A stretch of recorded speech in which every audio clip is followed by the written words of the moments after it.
Why isn't the Middle East conflict being resolved?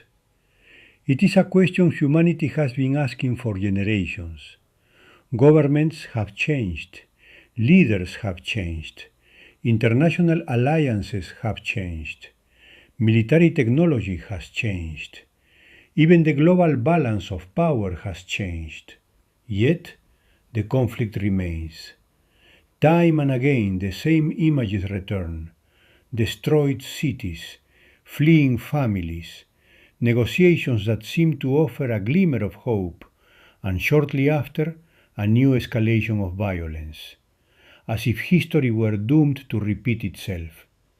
Why? What is it that we still fail to understand? Perhaps the answer was never where we have all been looking. I am Carlos Alberto, the thinker. Welcome to the journey. In this session, we will not try to decide who is right. We will not assign blame, nor do we intend to predict the future. Our purpose will be different. We will try to understand why this conflict persists for so long while others find a path to stability. And to do so, we must view reality from a different perspective. Because there is a huge difference between observing an event and understanding the process that made it possible. And that difference can completely transform the way we understand not only the Middle East, but many of the challenges humanity faces today. We live surrounded by information. Every day we receive thousands of pieces of data, headlines, videos, opinions, statements, maps, analysis. Accessing information has never been easier. And yet, understanding reality has never been so difficult. How can this happen? Perhaps because we have confused two profoundly different things: being informed and understanding. Information tells us what happened. Understanding seeks to discover why it happened. And that is precisely where the path of Stoic Geopolitics begins. Imagine for a moment that you wake up tomorrow. You turn on the television. You see a new military offensive. You hear new statements. You watch new diplomatic meetings. You turn off the television. 6 months later, you turn it back on. The names have changed. The images are different. But the feeling is exactly the same. Everything seems to start all over again. How many times have we witnessed that scene? Perhaps too many. And then, an inevitable question arises. Are we really observing the conflict or merely its consequences? Let us consider a doctor. A patient arrives with a fever. The doctor manages to bring the temperature down. For a few days, everything seems to improve. But shortly after, the fever returns. Why? Because the fever was never the illness. It was merely the symptom. The true cause remained hidden. Now, let us apply that idea to the international stage. What if wars were also symptoms? What if, for decades, we had been trying to lower the fever without yet understanding the process that continues to fuel it? That is a question worth asking, because it completely changes the way we view history. We no longer ask only, who fired first? We begin to ask something much deeper. What process made it possible for us to reach this point? There is an image that always helps me understand this distinction, that of an iceberg.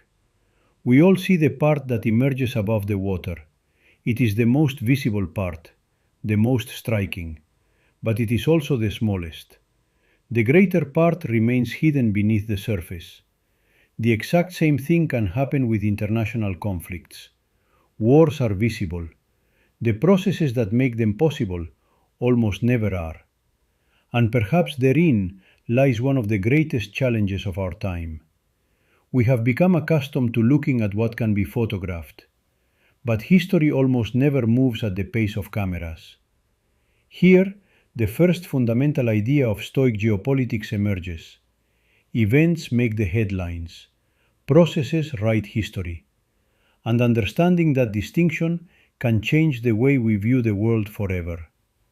If wars are the symptom, then the question changes completely. It is no longer enough to ask who is right. The real question is something else.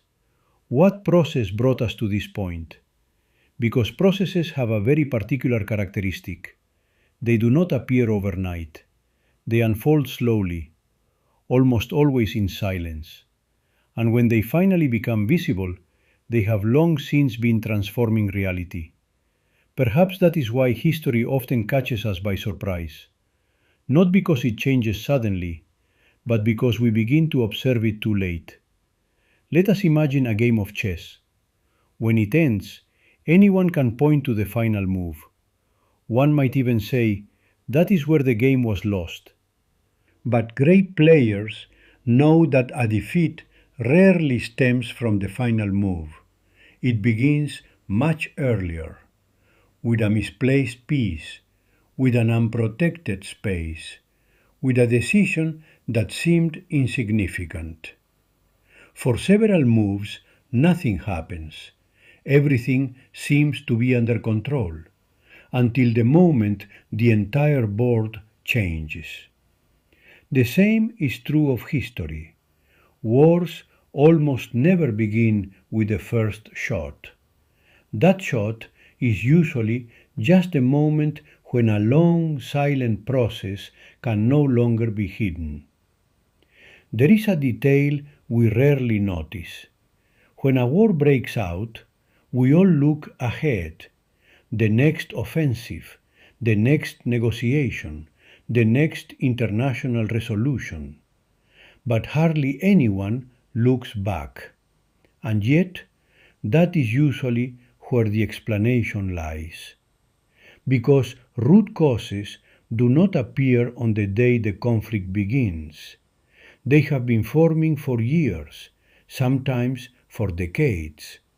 History moves at a different pace than the news. News cycles last hours. Politics plays out over years. Institutions span decades. Civilizations endure for centuries.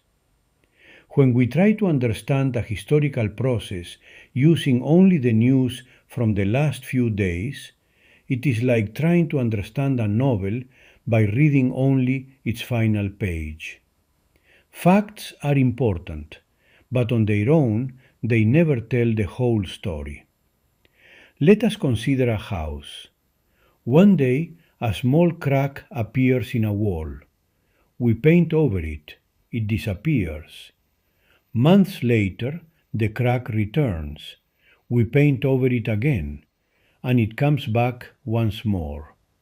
Until someone discovers that the real problem was never in the wall, it was in the foundations.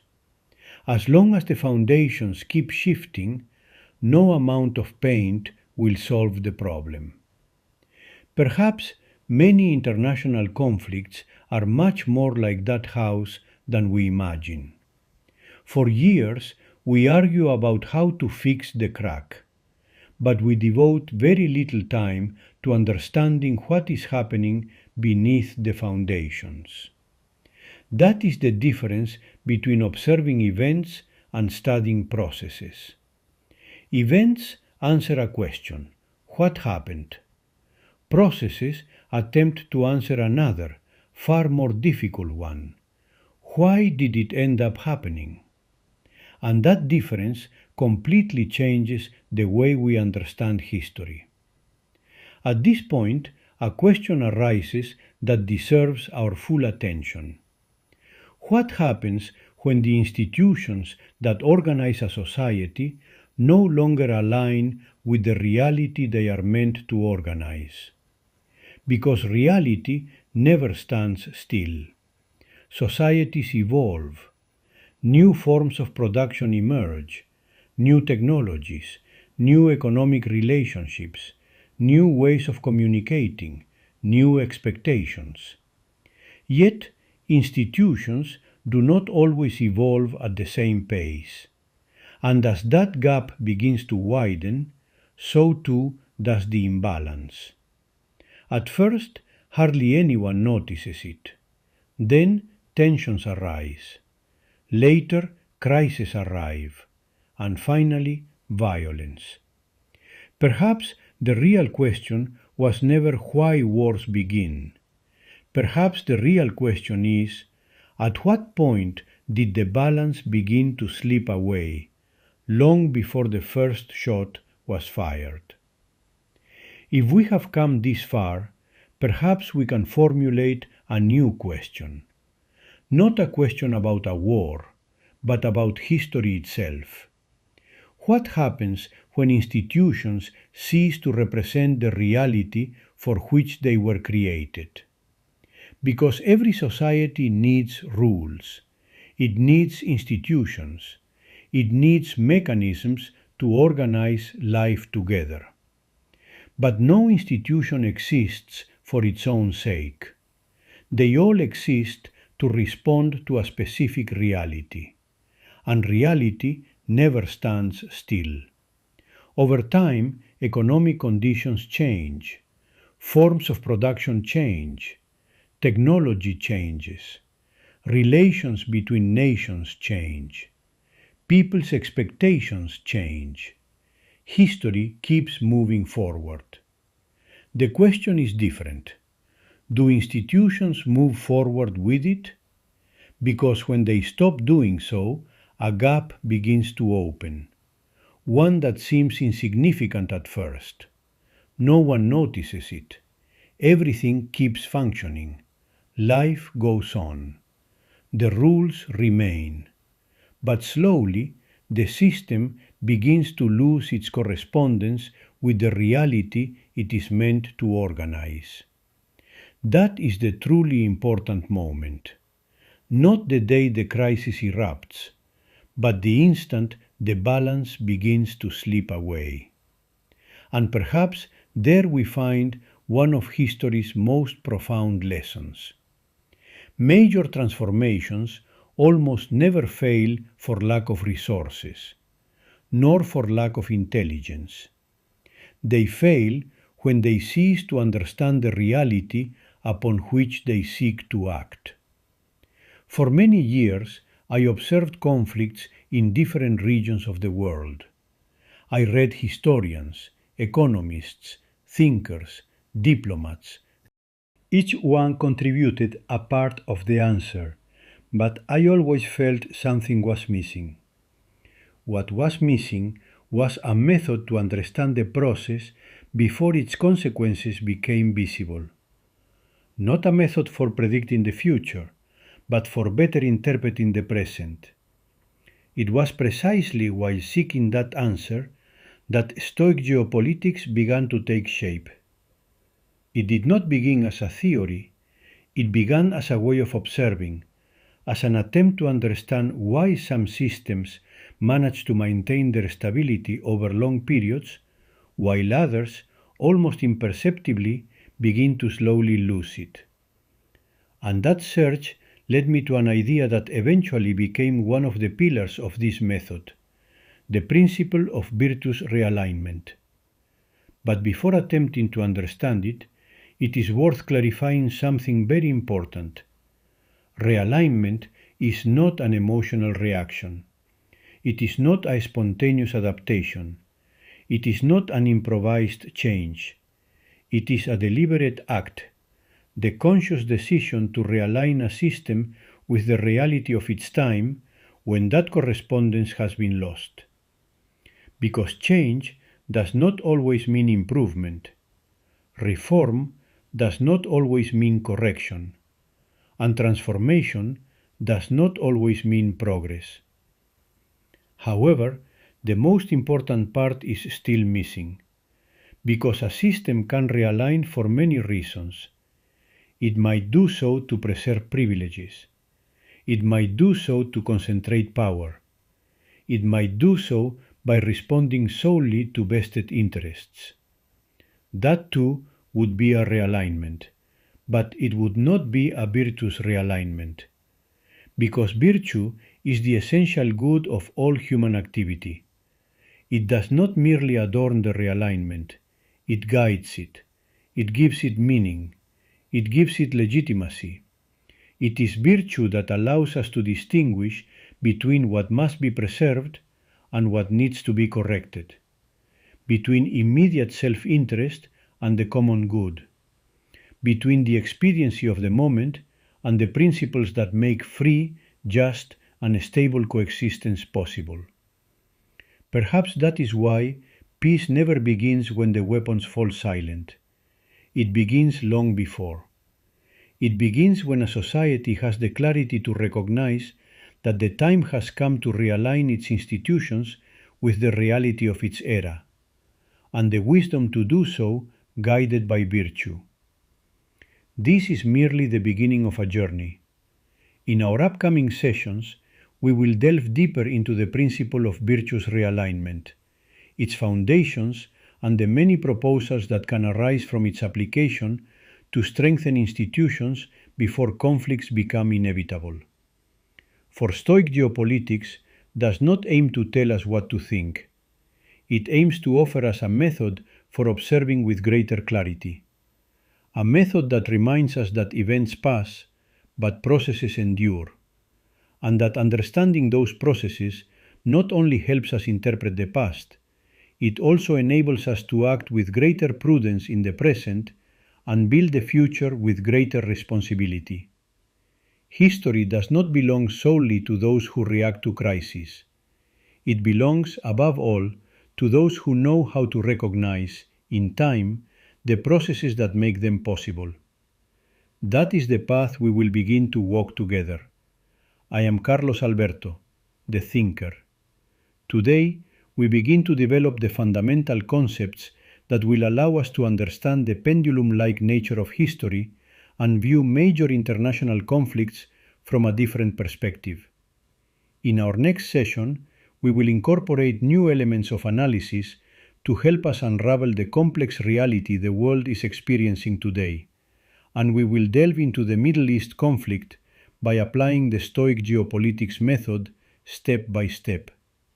For understanding processes is the first step toward interpreting events with greater clarity. If this documentary has sparked new questions, I invite you to subscribe to the channel and turn on notifications to join us on this journey. And now, I would like to hear your opinion. What do you think is the main obstacle to achieving lasting peace in the Middle East? Leave a comment. I am interested in your point of view, because the exchange of ideas is also part of this journey. And if you believe this work offers a fresh perspective, please share it. By doing so, you will help more people discover this method of analysis. To think well is to live better. Until we meet again.